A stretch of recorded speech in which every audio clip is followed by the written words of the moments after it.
Right, let's shift gears now and tell you about President Cyril Ramaphosa, who says there is urgency in determining the legality of the Section 89 Independent Panel Report, its recommendations and findings. Ramaphosa yesterday filing a review application in the Constitutional Court.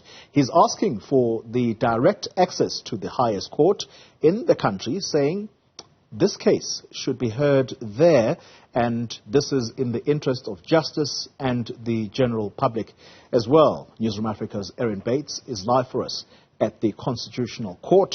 Erin, good morning to you. So, what do we know about the respondents in that application? Have any of them said anything? And I preface this with this very question, which was put by the ATM leader, Vuyo Zungula, in Parliament's urgent meeting yesterday, the very meeting that took a decision to postpone what was meant to be a sitting on this matter today. And the question to the Speaker was simply this: are you going to oppose this application by the President? I can't tell you what her answer was. Do you know? Well, I was going to say, luckily I can, and it wasn't only Zungula from the ATM, but also Floyd Shivambu, deputy of the EFF, and his colleague, Dr. Mbuyiseni Ndlozi, who pressed Speaker Nosiviwe Mapisa-Nqakula to really put a flag in the ground and say whether or not she will be challenging this review application by the President. She deferred somewhat with input from her Deputy Secretary, Mr. Qaso, indicating that she is taking legal advice on the submissions of the President and will need to consider them. But interestingly, as Mapisa-Nqakula closed off that urgent meeting last night, which began at around 9 and finished at around 10, she did emphasize the sovereignty of Parliament and its work, so seeming there to have some sympathies from or for the EFF and its pressure on her. I think Ndlozi at one point actually saying, you must challenge this review application from the President. Parliament is doing its work. It must not be obstructed in doing it. Shivambu sharing a similar view. They really did kind of stick in a corner together, pressing Mapisa-Nqakula, and in fact giving her until Thursday and saying, we want to know by Thursday where you stand on this. The other thing that came up in that meeting, Kholi, was the issue of legal advice to the Speaker and Parliament more broadly on moving ahead with that discussion we now understand will happen on Tuesday at 2 and will include an in-person vote, or they're saying roll call, but careful of the semantics there because that might sound like a box-checking exercise, and MPs need to apply their minds to the panel report and its findings and recommendations, and that will all take place in person at a venue yet to be announced. Erin Bates, then let's quickly talk about what the President is saying, at least in part. Just quick highlights from his application. What exactly is he asking the Constitutional Court to do?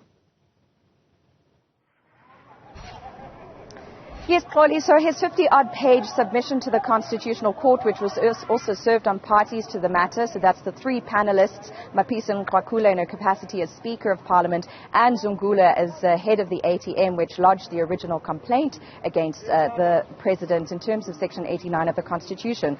I mean, just some sort of pull quotes from the submissions. In terms of the issue of that money in the sofa, I mean, extraordinary. You think about maybe losing a remote control for your TV or some chump change in a sofa, not $580,000 cash. The President says here, quote, the panel ignores the actual evidence and instead relies on its own speculative inferences which are not actually grounded in any fact. Him saying there, he insisted that the manager of Phala Phala, Mr. Ndlovu, bank the money. And interestingly, we've seen now some work by a fellow news station overseas looking into this Mr. Hasim Musafa, who is referred to in the report. The President's criticized the panel for making inferences that it may have been more than the $580,000 that this gentleman paid for 20 buffalo in 2019 toward the end of the year. They were never delivered, in fact, it said because of COVID and lockdown. But this Mr. Mustafa Hazim saying that he was in Limpopo with his wife over Christmas. He was aware that Phala Phala was owned by the President, but him saying he worked through a broker. And since there wasn't delivery and there were all of these issues because of lockdown and COVID, he's expecting a refund on that money. But we know, of course, that on the version of several sources and some of the allegations around Phala Phala, that money was whisked away as part of the alleged loot. And one of the suspects was then pursued into Namibia. And the president saying that he takes issue, he takes umbrage with some of the panel's findings on his alleged involvement in trying to pursue those suspects, calling or consulting or contacting Hein Geingob, the president of Namibia, in order to try and get to the bottom of things. He's insisting he did not do so. There isn't credible evidence to say that he was involved in the pursuit or alleged pursuit of the ringleader of that gang. And it's just some of the submissions in that 50-odd page document filed yesterday at this court.